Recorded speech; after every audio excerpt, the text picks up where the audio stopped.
Good morning, everyone. Welcome to AEI. Here at AEI, we're expanding our program covering Latin American issues, looking at important challenges for U.S. security, opportunities for our foreign policy, and we welcome you here to be part of that, to welcome Senator Scott, who is emerging as has been a very important leader in our country on these issues, to discuss the issue of Venezuela. Venezuela is a mafia state. It is a grave threat to regional stability and U.S. security. President Trump deserves credit for confronting the challenge that his predecessor chose to ignore. 60 countries have joined him in supporting Venezuela's National Assembly in declaring Nicolás Maduro an illegitimate usurper. Interim President Juan Guaidó has rallied his people to stand up to the dictatorship. Although about 1,000 members of Venezuela's military has answered that call, that does not come close to tipping the balance against a regime which imposes its will by military force. In the meantime, the country continues to fall apart. Oil production is plummeting. Nationwide blackouts complicates the people's daily search for fresh food, safe water, medical care, personal security. According to a friend of mine who's an expert engineer in the electricity grid, he knows everything about the grid inside and out, the network is so fouled up that when the lights go on, it's practically by accident. 30 million Venezuelans are surviving on the knife's edge. Unless the Maduro regime begins to feel real heat and the people have real hope, millions more refugees may begin to flood into neighboring countries. What began as a showdown with tropical dictators of Venezuela and Cuba became a big power confrontation when China and Russia decided recently to dig in.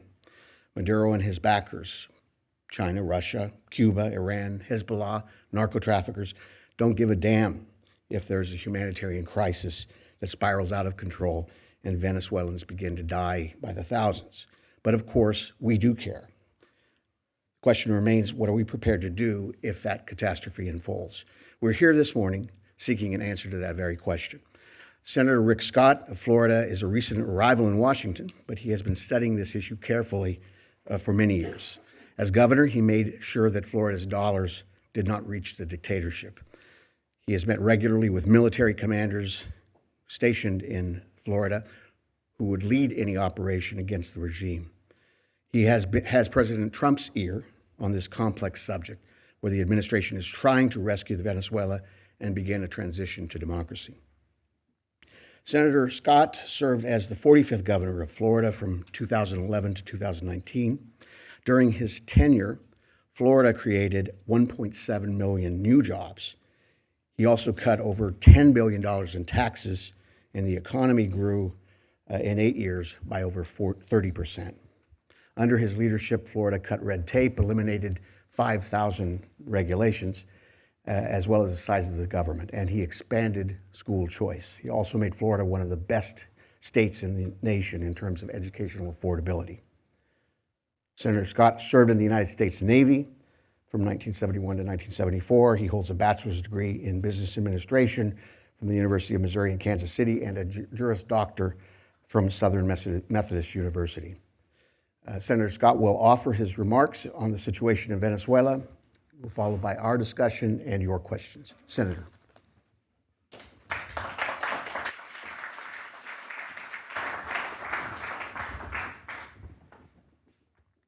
Thank you, Roger, for the introduction. Good morning, and I want to thank everybody for being here today. I want to thank the American Enterprise Institute for hosting this event on such an important topic. The crisis in Venezuela is a crisis in America. Senator Rubio, Congressman Mario Diaz-Balart, and I have been talking about this for years. And we have worked on the White House on a comprehensive strategy. Now more than 200,000 Venezuelans live in Florida, and their concerns are clearly our concerns. Make no mistake, this is absolutely a crisis. It's a humanitarian crisis that threatens the lives of the people of Venezuela and has created an unbelievable flood of refugees numbering in the millions. But it's also a crisis that threatens the safety and security of our allies in Latin America and eventually of the United States of America. The dictatorship of Nicolás Maduro and the creeping influence and military presence of our global adversaries represent a clear and present danger to the entire Western Hemisphere. There are some who will say that this isn't our fight, that the millions of Venezuelans suffering 2,000 miles away are not our concern. Some have criticized the mere mention of the crisis in Venezuela by those like myself as American imperialism or a US-backed coup. I completely reject that. This is our fight. Freedom and democracy in Latin America is our fight. And I remind these critics that the only thing necessary for the triumph of evil is for good people to do nothing. We cannot let evil triumph in Venezuela. It would be a failure of leadership with disastrous long-term consequences. There is only one option left to get aid to the people of Venezuela. It's something nobody wants to talk about. It is becoming clear that we will have to consider the use of American military assets to deliver aid. Maduro and his thugs have left us no choice. And how do we get to this point? First off, like Roger, I applaud President Trump and his administration for taking bold action by recognizing Juan Guaidó as a legitimate president of Venezuela and organizing the international community to do the same. I think they did a great job. The sanctions implemented by this administration against the Maduro regime and its puppet masters in Havana reflect their commitment to freedom and democracy in Latin America. And yet, Maduro remains in power. The people of Venezuela continue to suffer. And the influence of Cuba, Russia, China, and international terrorist organizations continues to grow. We must do more. But in order to understand where we go from here, we just need to look at history. Hugo Chavez might have been elected democratically, but he never intended to govern that way. He built a socialist dictatorship by hollowing out all of the democratic institutions, the Constitution, the electoral system, and the courts. He made civil society and the business sector bend to his will or face elimination. He nationalized entire sectors of the economy and used them to pay off his cronies. He took over the oil sector and made the National Energy Company his piggy bank. And he made common cause with our enemies, most notably the Castro regime. Cuba received and continues to receive free oil from Venezuela, and in return provides political and internal security operatives. In other words, Cuba provided and is still providing military thugs to help stop freedom. Chavez allowed his regime to engage in illegal trafficking of drugs and people, and it cooperated with Middle Eastern terrorist organizations like Hezbollah and the terror state of Iran. This cooperation has only intensified under Chavez's successor Maduro. The path of socialism chosen by the Chavistas inevitably led to a failed state that relies on the world's bad actors for survival. The result is one of the worst humanitarian crises in our hemisphere's history. We cannot ignore the impact that the socialist policies of Chavez and Maduro have had on the people of Venezuela. 9 of 10 households say they don't have enough money to buy food. That's socialism. 80% of children under 5 are in some state of malnutrition. That's socialism. Inflation is over 10 million% this year, and their currency is absolutely worthless. What's that mean for the average person? A bundle of carrots costs 3 million bolivars. A dozen eggs costs 150 US dollars. That's socialism. Venezuela has the highest murder rate in the world. That's socialism. More than 3.5 million refugees, about 12% of their population, have fled to neighboring countries because they can't get food, water, medicine, or safety from their government. 2 million more Venezuelans are expected to flee before the year is out, with Colombia taking the brunt of this refugee crisis. Colombian resources are strained as they do all they can to help the refugees fleeing persecution, starvation, and sickness. While the Maduro regime blocks aid caravans, sets them on fire, and continues to cooperate with the narco-trafficking rebels that plague Colombia. I want to thank my good friend, President Duque, for all he's doing. Other nations in the region, such as Brazil and Peru, have also pitched in. They've accepted hundreds of thousands of refugees. For weeks, millions of Venezuelans have been left without running water in a series of massive blackouts. Journalists report that scenes that are now a part of the daily life for Venezuela. Dozens sleeping in line for their turn at a well in one of the city's biggest slums. 3 men toss an old paint bucket with a rope down a well hoping to find water. People parked by the highway waiting for their turn to place bottles under small streams that run down the Avila mountain. Many Venezuelans call these conditions a genocide because the violence and starvation is being imposed on the civilian population as a conscious policy of Maduro and his Cuban puppet masters. Dictators like Maduro recognize weakness as an opportunity. The hungrier and sicker his people are, the easier they are to repress. This is the kind of evil we are facing in our hemisphere.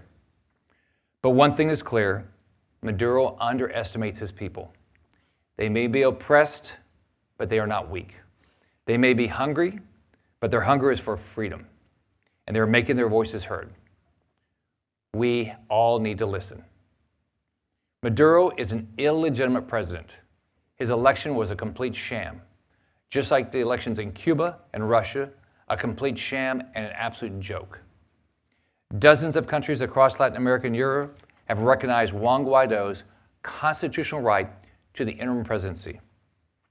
As president of the National Assembly, the only democratic body left in Venezuela, Juan Guaidó has the right and the duty to preside over new elections and the return to democracy. The people still in power in Venezuela are corrupt bureaucrats and military officers engaged in embezzlement, narco-trafficking, and human rights abuses. Since being tested by uprisings in 2014 and 2017, the regime has reinforced a repressive apparatus that uses armed civilian gangs known as colectivos, specialized police units, and anti-riot forces of the National Guard to terrorize and control the civilian population through arbitrary arrest, beatings, detentions, and killings. The Maduro regime has gone so far as to arrest the Chief of Staff for Interim President Juan Guaidó, Roberto Moreno. I met with his wife Rami on Monday in Miami. She fled the country 3 weeks ago with their son, a 7-year-old son, right before the Maduro thugs destroyed their home and planted the guns in their house. The majority of the armed forces want change in their country, but they live under the repressive forces of control, threats, intimidation, and violence.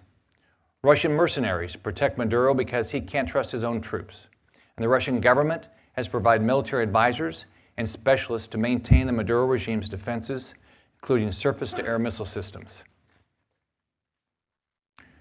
Russia has also sent nuclear-capable bombers to Venezuela in violation of the Venezuelan Constitution to intimidate the United States and other countries in the region. In short, Russia is expanding its military presence in Venezuela to prop up a regime hostile to the United States and create a foothold in the Western Hemisphere. Not since the Cuban Missile Crisis has Russia taken such aggressive steps to expand their influence in the region. Meanwhile, China evades sanctions we have placed on the regime by investing in the country and extending generous loans to prop up the dictatorship in Caracas. The United States faces a serious national security threat and a humanitarian crisis at our doorstep. This is becoming as dangerous for us as the Syrian civil war has been for Europe, Israel, and Jordan. Left unchecked, it will destabilize our regional allies and provide a base of operations for our enemies. Today, I'm urging the administration, Congress, and the American people to see the crisis for what it is: a rising tide of social and political collapse encouraged and funded by our enemies.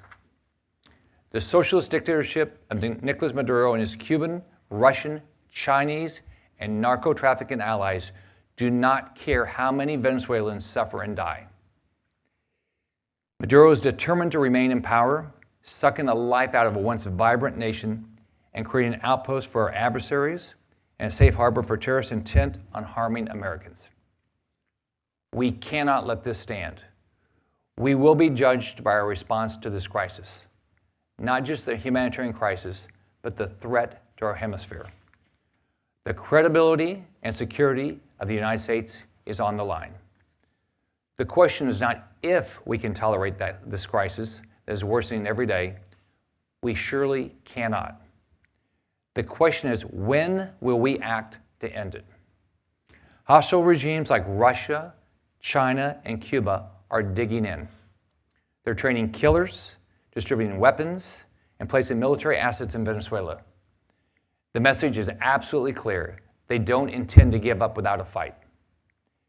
History has proven that permitting the former Soviet Union to establish a presence in Cuba perpetrated a 6-decade totalitarian dictatorship that exported instability to the region and worked against U.S. national security interests. Our safety, national security, and the peace of our hemisphere require us to take action. We cannot allow this murderous regime to continue spreading misery within its borders and into neighboring countries.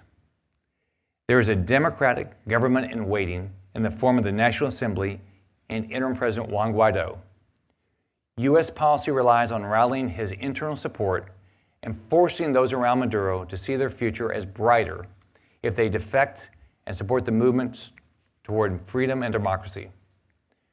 There are steps we can take to accelerate the process. First, we must follow through on American policy and indict leaders for human rights violations and for narco-trafficking and money laundering crimes. The regime's strongest supporters do not care if their people suffer. They do not care, but they do care if their stolen fortunes and their freedom are at risk. We must make clear to them that their future is in jeopardy if they continue to support Maduro and interference from Cuba, Russia, and China. There will be nowhere to run. There will be nowhere to hide. The United States will give no quarter to those who support the brutal Maduro dictatorship instead of freedom and democracy for the people of Venezuela. Second, we must break the hold the Cuban government has on Venezuela. It is imperative that the United States fully implement the sanctions contained in the Libertad Act to allow U.S. nationals to sue over property confiscated by the Cuban government and to deny entry to those who traffic in stolen property. Cuba cannot continue to freely incite violence and instability in Venezuela while profiting from the use of stolen property and human trafficking. Chavezs and Maduro kept the Cuban regime afloat for decades, and now Cuban operators are keeping the Maduro regime in power. It is time we recognize that these problems are absolutely one and the same. Third, we must encourage our allies in the region to join us in this effort. President Trump has repeatedly called on regional counterparts to exert more leadership, and he's right to do so. The United States has implemented strong sanctions on Venezuelan leaders, on oil and on trade. Our allies all around the world must join in this effort. The Lima Group, made up of our friends in the region, has given broad support to the strategy of isolating the Maduro regime in favor of interim President Guaidó, urging additional sanctions, and that is absolutely welcome. But they should not rule out the possibility they will need to pursue more aggressive means to remove this threat. Their security and economic well-being are also at risk. They should remember, the Maduro regime and its supporters want Venezuela's neighbors to live in fear. Even before this crisis began in earnest, Colombia and Ghana faced regular interventions and threats from the Venezuelan regime. Maduro and his supporters do not want peaceful relations with other countries except on their own terms. I am quite sure that Cuba, China, and Russia do not have the best interests of the region in mind. I was glad to see the Organization of American States accept the appointment of the designated permanent representative of the National Assembly, Gustavo Torre Bracino, Consistent with the Inter-American Democratic Charter, the Organization of American States must expel Maduro's representative. The Maduro regime is not a legitimate government and has no right to send a representative to the very body in the Western Hemisphere charged with protecting and promoting democracy in the region. Fourth, we must not appear weak in the face of Chinese, Russian, and Cuban determination to prop up Maduro. Our adversaries question our will and our determination. Put simply, I don't believe they think we're serious. We should disabuse them of that notion. All options, including the use of American military assets, must remain on the table. If sanctions can cripple the Maduro regime, we have to continue on that path. But so far, sanctions alone aren't stopping the Maduro regime, and the United States needs to start considering the use of military assets to bring aid to the millions of starving and sick Venezuelans. I call on all of our allies and those supporting Guaidó to help us in this effort. Let me repeat that. The United States must consider the use of military assets to bring aid to the people of Venezuela. But that doesn't end the conversation. If embargoes and blockades can help, we should consider them. And if military force on the part of the United States and our allies in the region is necessary to rid us of the scourge of Maduro and his thugs, then we absolutely cannot rule it out.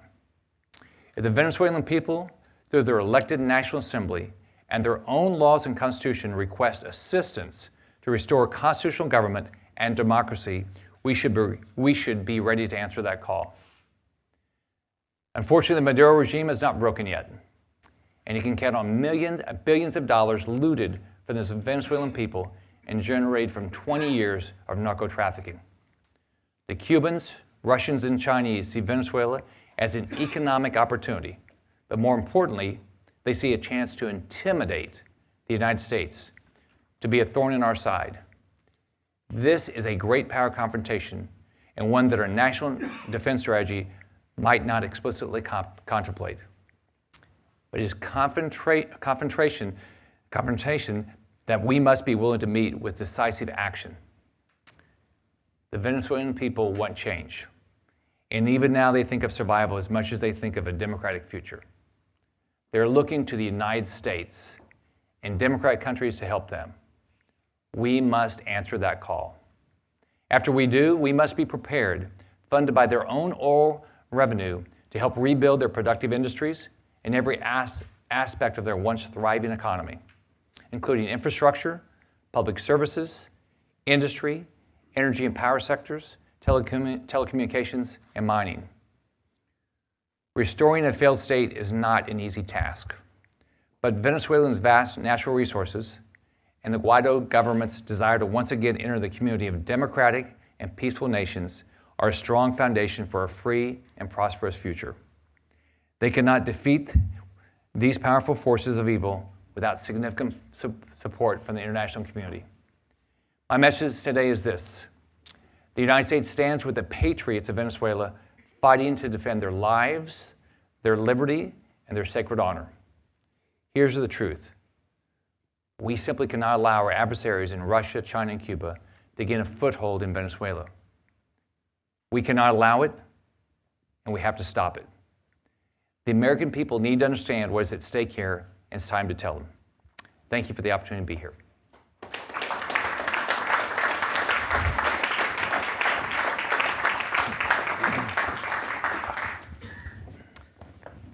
Well, excellent presentation. Very thorough. And your recitation of the problems that the Venezuelan people confront and the hostility and nature of that regime is even more dramatic when we reflect in the not so distant past of a Venezuela that was wealthy, not only wealthy and successful, but also a friend of the United States. So the impact. You think about the kids. I mean, first off, you think about it, I've got grandkids. You know, I just think of my 3-year-old grandson. What if he didn't have the food, the water, the medicine? And you know, you just think about the starvation of so many people down there. And then you have to think, I mean, we're going to have a problem whether we want to acknowledge it or not. I mean, once they have a foothold in Venezuela, they can come here by land eventually. Our southern border is very porous, as we know. They, with the right military assets, they can hit Florida or any place else. Mm-hmm. And we're certainly confronting that transnational organized crime, and Venezuela has been converted into a platform for that. That's the same negative, powerful, well-heeled sources that have disintegrated economies in Central America, and it's a problem that confronts itself. We confront at the border, southwest border. By the way, I want to, Senator, recognize a friend of yours and all of ours, Ambassador Carlos Trujillo. Ambassador Carlos Trujillo at the OAS has been an architect of the policy, and we've given him a lot to think about in terms of the challenges ahead as we dig in on this. Senator, a very good friend of yours, President Trump, has made the right decisions, I believe, on Venezuela. You're familiar with his thinking. How has he become so acquainted with this issue, so committed in general on Venezuela? Probably Carlos. I don't know. From the time he took office, he's cared about this. He knows the problem. I think he understands. This is our hemisphere. I think he's been clear all along. Russia and China are not our friends. I'm appreciative of the actions he's taken against Cuba. We've got to make sure Article 3 and Article 4 get implemented. I think that'll have a devastating impact on their economy, we've got to do that. We have to understand that these people are not our friends, and so we have got to start acting, whether it's with our trade policy or understanding what they're doing with their militaries, that we've got to stand up to them. And if we don't, then eventually it's going to impact us. Mm-hmm. And certainly the Trump administration recognizes that. That national security team recognizes that, and the challenge that we're addressing here is making sure everyone else understands what we're confronting. The New York Times, and frankly, journalism in general, has done a remarkably good job in telling the story about the threat and the human consequences of what's happening in Venezuela. It's really a tribute to journalism, what they've done under very harsh conditions, telling that story. And then I was so disheartened to see the New York Times editorialize that President Trump should wait, literally wait, and let the Venezuelans sort this out. Why is there, what do you find most disgusting about that proposition? Well, first off, I think that we need to do more to tell the American people what's going on. I think everybody needs to understand, the crisis down there. Remember when we saw the little 2-year-old that died on the beach, and the whole world, that impacted them. That's, it's happening in different ways every day. And I think while there's been a lot of press about what's going on, I don't think there's enough about the starvation, about a child like my grandson. But I don't know how we can wait. This is, and whether you're Colombia or whether you're Brazil or whether you're Peru, you're going to have a problem. We're going to have a problem in this country. So let's nip it in the bud when we have it. It's easier to do it than wait. And so I'm disappointed when people say we have to continue to wait. Now, look, if we're comfortable that we're going to get there through sanctions and blockades and all these things, that's great. But we need to be prepared. If that's not going to happen, we need to take care of the starving Venezuelans. I agree that that's a very. And we need to hold people accountable. What I say to everybody in the administration. So, Carlos, I don't know where Carlos went, but I think he'd say the same thing. We know there has to be people in Miami that are prospering off of what's happened to Maduro, right? And Chavezz. Are we holding all those people accountable? When I was governor, we passed legislation that said that no state agency could do business with anybody doing business with Maduro. I'm going to file a bill today that the federal government's can't do that either. No one should do business with Maduro. We've got to make Maduro a pariah. The way I think about it, I think about what happened with apartheid. It became a pariah. Nobody wanted to do business with South Africa. We've got to do the exact same thing. But we still have our allies still doing business. We just saw Prince Charles go to Cuba. For what? Vacation? No, it was a travesty, quite frankly. You lay out make a very strong case for humanitarian intervention. and you also describe what the Russians have done in terms of introducing certain sophisticated missiles. You served in the Navy, and where it was your mission to stay out of the way of those missiles, and you know how challenging this is. You also communicate on a regular basis with the military commanders that are right there in Florida, who would lead this effort. It's a very complicated challenge, really, when they talk about putting U.S. aircraft over that territory. Could you sort of explain what do you think the U.S. military thinking is on this in general, how complicated the mission is, sort of whether we're, we want to, not suggest that this is an easy sort of opportunity or challenge for us. Well, first off, I don't think any of us, the first thing we don't want to have, no one wants the first thing to do is say, oh, we got to take military action against something, especially a place that we don't probably have enough information about. And so I think it's really challenging. And plus, we're stretched thin right now. I mean, our military is all over the world. We still have crisis in the Middle East, Afghanistan, all these places. So it's stretched thin. And I think if you look at the last, I don't know how many decades, we have not put a lot of effort into Latin America. And so we don't have a lot of assets, and to a certain extent, I think we're lacking knowledge. So I think it's very difficult for our military to figure out exactly how to do this. But the bottom line is it's going to get harder. The bigger presence of Russia and China, and I don't know if Cuba can get any bigger presence there. That's going to make it more and more difficult for us. So I think that's why we've got to be as aggressive as we can now. I mean, but again, the goal that, what you like is a peaceful transition. I mean, when Mandela, took over South Africa, that's what you'd like. But I mean, I don't think you can expect that's what's going to happen now. But are the military planners going over these issues? Are they, because the Russians and the Chinese and the Cubans, particularly the Cubans, have been watching Uncle Sam's trigger finger for 60 years. And I think that the reason that the Russians and the Cubans and the Chinese believe that they can move in and challenge us in this way is because the Cubans have assured them that we're not serious about using force. I think that's the perception.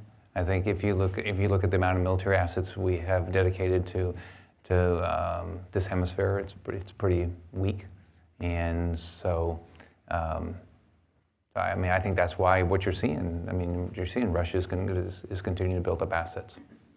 It must be frustrating for people who care about Venezuela and the cause of freedom in the Americas to see the way the Latin American, Caribbean leaders rule out military force in a religious way, very doctrinal. It won't long term. When it's at their border, they're not going to. I mean, the way you have to think about it is so Russia and China do not want stability, right? Cuba doesn't want stability. So if they continue to grow their presence in Venezuela, then you can say, none of us want military action, right? But you can see what the future holds. We're going to have another Syria. So the way you have to think about it is you have to say, okay, so if that's the logical end. So should I spend more time now to stop it than I would? Well, certainly when people talk about the use of force, really the heart of our policy or strategy now is that someone use force against this regime. There's a recognition that they're not going to give up power, or these criminal thugs are not going to give up power, and the fortune that they've stolen, hundreds of billions of dollars, voluntarily, or as a result of sort of a farcical election. So, but the force that we're trying to induce is within the Venezuelan regime, among narco generals, and there, by the way, there are 2,000 generals in Venezuela. There are more generals than there are in NATO. That these narco generals are somehow going to wake up one day and decide that they need to go the other way and rebel against Maduro.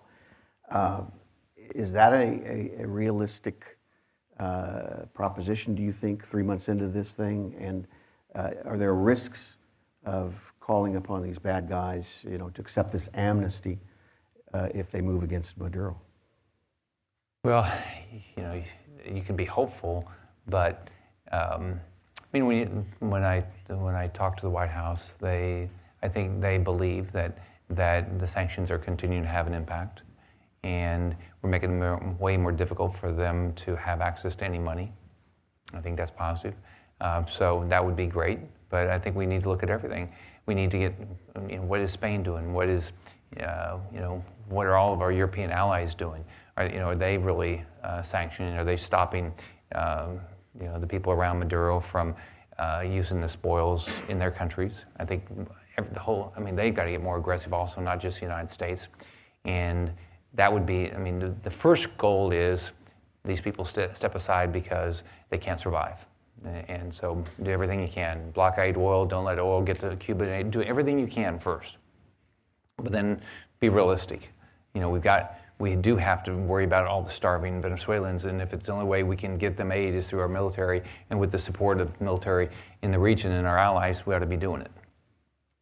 So, in terms of helping Venezuelans and Venezuelans doing what they can to help themselves, there's a provision in the Constitution of Venezuela, Article 187, paragraph 11, which authorizes the presence, where the National Assembly could authorize the presence of foreign forces in their territory. This is pre-Bolivar, apparently. The very good people, the government we support of Guaidó, have not made that decision yet, and they've sort of fended off. The impression is it's because the United States really doesn't have an answer to that question right now, so it's an inconvenient one for the Venezuelans to ask. But do you think that the Venezuelans should to invoke that provision or authorize that presence as a way of getting not just the United States but other countries to consider, what should they be doing in solidarity with the Venezuelan? Well, I think it's pretty important. They need to know if somebody's going to show up. Mm-hmm.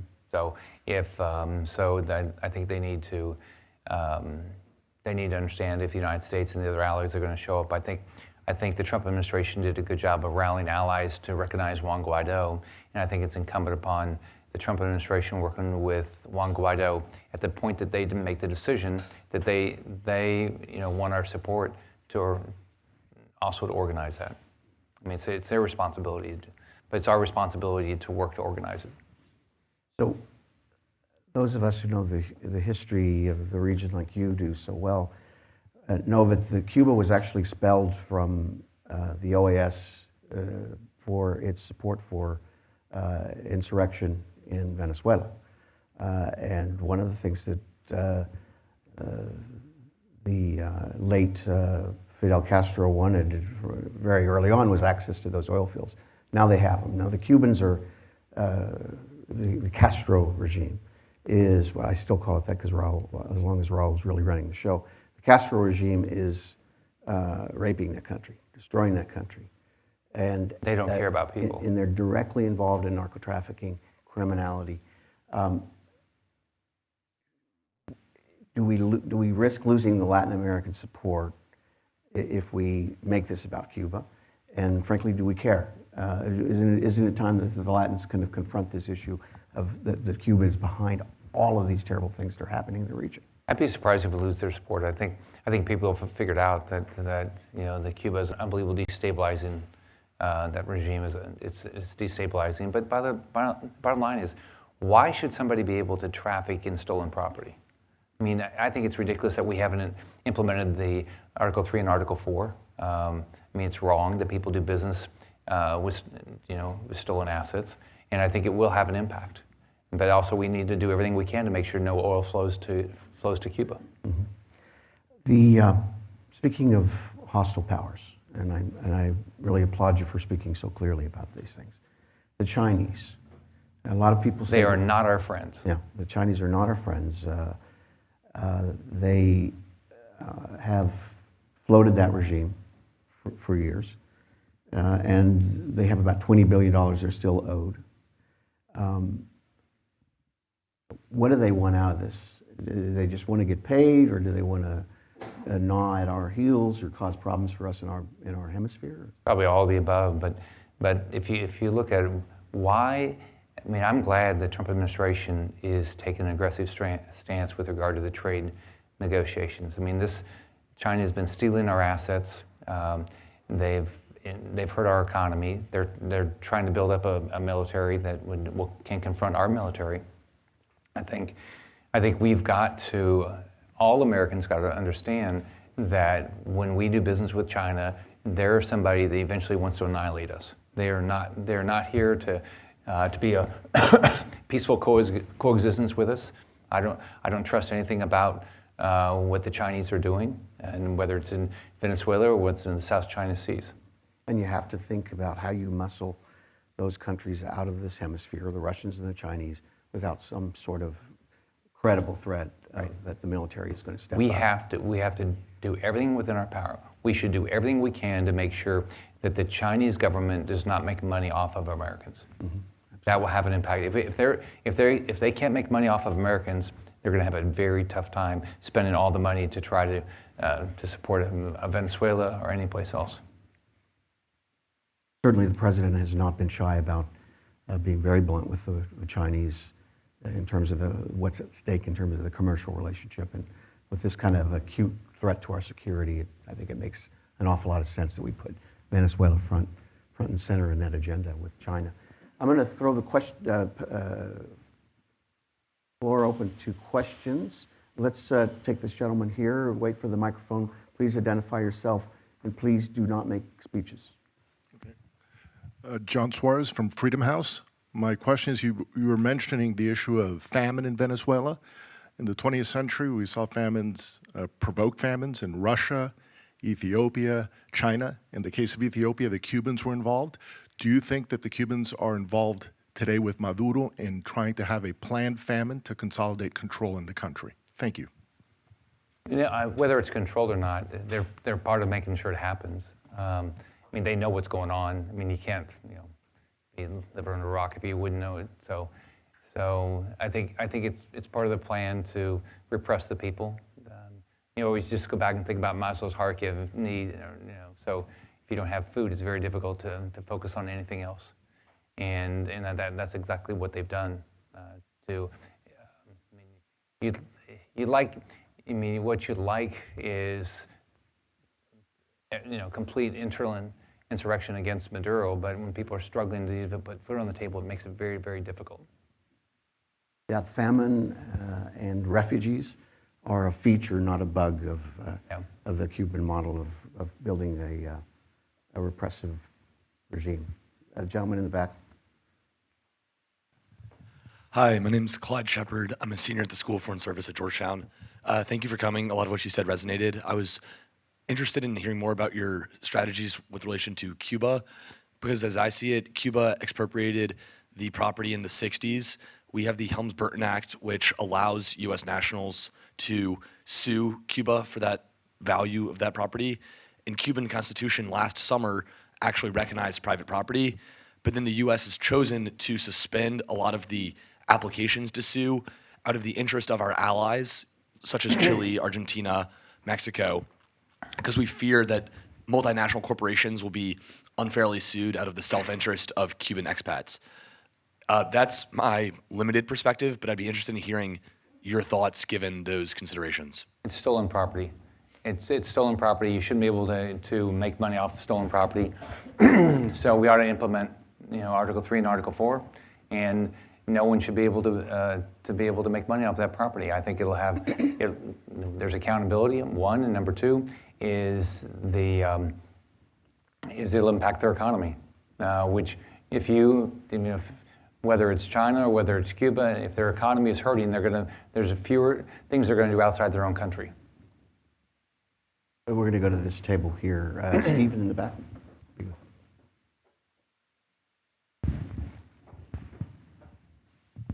Thank you. Thank you, Senator, for being here and for giving us your thoughts.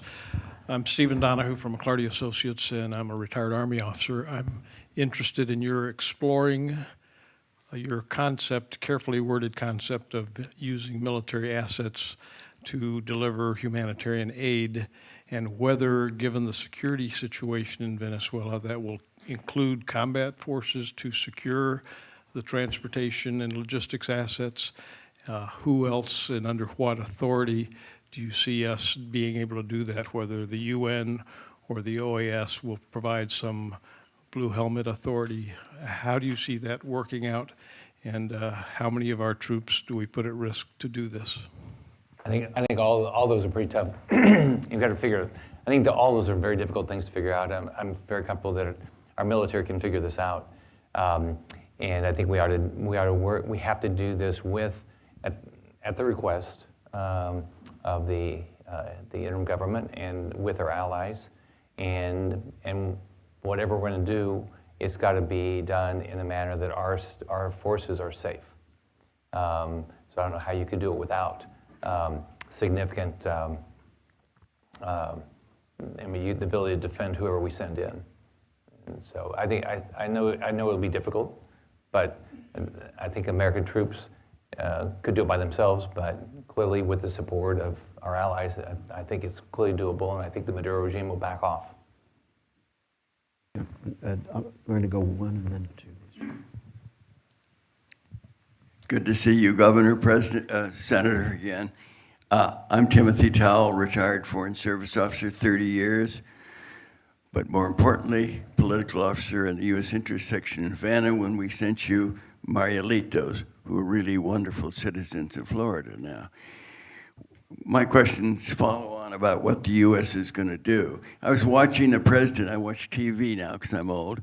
I was watching the president, how well-informed on Venezuela he was and how nice he was with that lovely lady, the First Lady, Mrs. Guaidó, the other day. And then some nasty free press, talked about Russians and Russian planes and troops and everything, and he got pissed off. His face changed, his voice raised, and he sounded like he wanted to go down there and do something nasty. And he used the old phrase about all options are open. I was watching TV the other day, and he was on the White House lawn, and he was screaming about your colleagues and others, talking about a coup and treason. And then he said, I'm in charge, not that 32-year-old child over there. What if the president gets terminally pissed off and he's in charge? Could a balanced, disciplined military response that you have been discussing wonderfully turn into something fairly dangerous for the United States and the hemisphere? Well, I think anything's possible, but, when I've talked to, whether it's Ambassador Bolton or Pompeo, I think they're very measured in what they're trying to do, and I think they're optimistic that they and other allies are going to continue to have the right impact, but I think we have to be realistic that this is getting worse for us with the increased presence of Russia. This does not look like it's going to happen overnight. I continue to be an optimist, but I don't know. I think the president's got the right instincts. I don't think he wants to willy-nilly go into any place. I think he's trying to bring American troops home. I think he doesn't want to try to create another conflict. But I think he does realize that this is a real problem in our hemisphere. So, my sense of it is that the president had a very clear vision. He wanted Maduro out of power very early on, and he was not getting real options.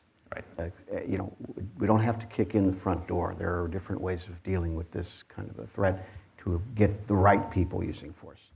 And I'm just not sure that he's getting those creative options from, good friends of mine who are right there at his elbow making these recommendations, or in this case, not making.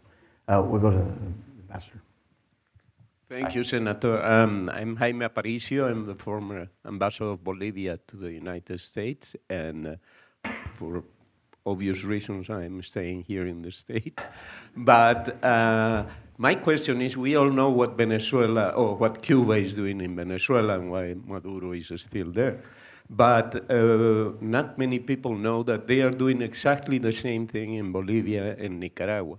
Cuba is deeply involved in supporting the illegal re-election of Evo Morales, and of course is supporting Ortega with all these 60 years of experience. So the question is, I know it's very difficult to answer, but how to stop that? How the U.S. and Latin American countries can stop that? I mean, I think all this instability is caused by Cuba being there. And so I think doing everything we can. I think it was right that the administration said, Major League Baseball, couldn't do business. I think just everything we can do. But I think the next thing we've got to do, and hopefully it'll get announced in the next week or so, is the implementation of Article 3 and Article 4. And then I think all of us as Americans, we have to start saying to ourselves, why would we visit Cuba? Why would we give them $1? Why are we supporting China when we know they're against us?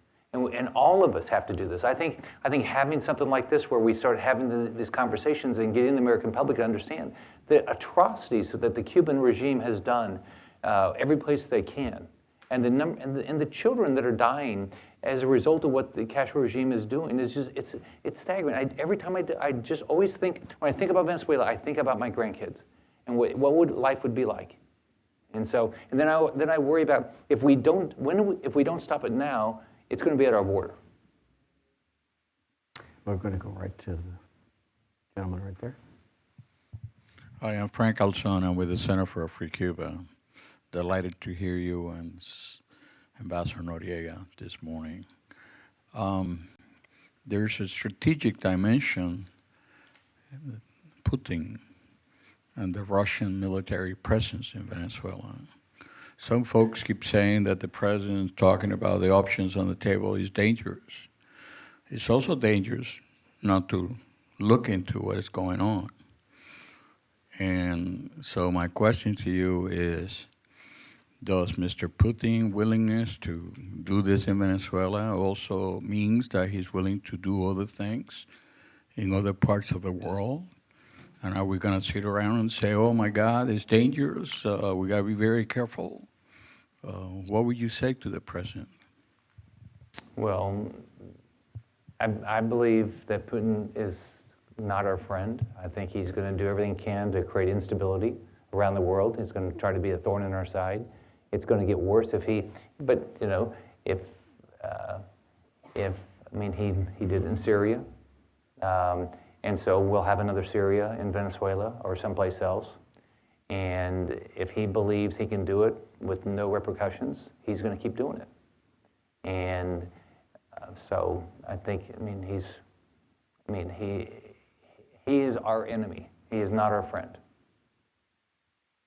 And Cuba is a key. I think Cuba is the key to Latin America.